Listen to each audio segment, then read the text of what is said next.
Earlier this week, I sat down with two congressmen, both veterans. Republican Steve Womack is from Arkansas. He served 30 years in the Arkansas National Guard, rising to the rank of colonel.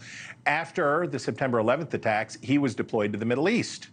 Congressman Womack is a recipient of the Legion of Merit, and sitting next to him is Democrat Jason Crow of Colorado. He served in the Army's 82nd Airborne Division and the 75th Ranger Regiment.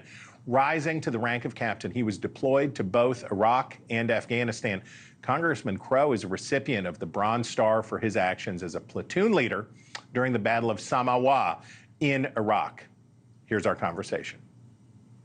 Okay, guys, there's a scene, the cornerstone scene of the movie Saving Private Ryan, right, is the line from Tom Hanks, where the line to Tom Hanks, and he says, you know, what can I do for you?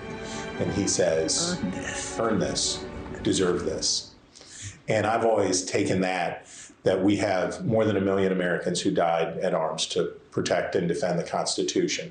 But we don't seem to have a system that really is honoring those sacrifices right now. So I'm gonna start 30,000 feet. What can we do to have a society that honors the sacrifices of the people who gave so much? Since it's your office, Congressman, I'll start with you. From the perspective of a member of Congress, it's that this country needs to come together again.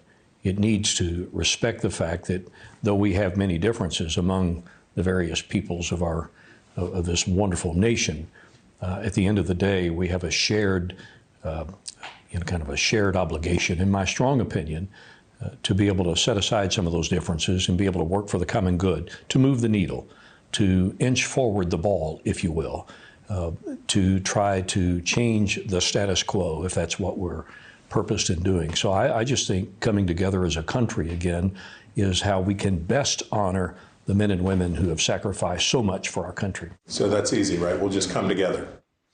Well, it's not easy, and the fact that it's not easy is actually the point for me, right? That quote, I think, distills down what public service is about, right? Public service is the highest calling that any American can answer, and public service implies sacrifice. It's not supposed to be about you.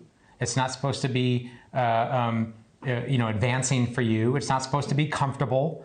It's about sacrifice. And as veterans, we know that there are people that have made tremendous sacrifice, far bigger sacrifices than we made in our service.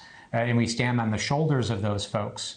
And I think that is the spirit that we have to get back to. And that is, America does great things. And we are at our best when people put aside their self-interest and make sacrifice. And as a Democrat and Republican sitting right here, we don't always agree. We have debates, but you'll never hear me, call Steve evil or malign him or question his motivations. We're going to have a debate. We'll try to flesh it out. Sometimes we'll agree, sometimes we won't, and then we'll move forward. So there's a fundamental disrespect for the sacrifice of people who serve and who have gave everything when we treat what they're defending poorly, right? When we abuse the system, when we're cruel to each other, when we're dishonest, when we're factional to that degree, we are disrespecting the service and sacrifice. I think so. And I think more than anything, we are setting a terrible example for the next generation of great Americans. And there is a legion of young people out there that are looking at us and basically deciding what is going to be acceptable, what is going to be normal as they come up through the ranks. And I think that's one of the real difficulties we have as a country, is that today's role models are failing in this opportunity to be able to represent what's good and what's great about our nation. Thanks for watching.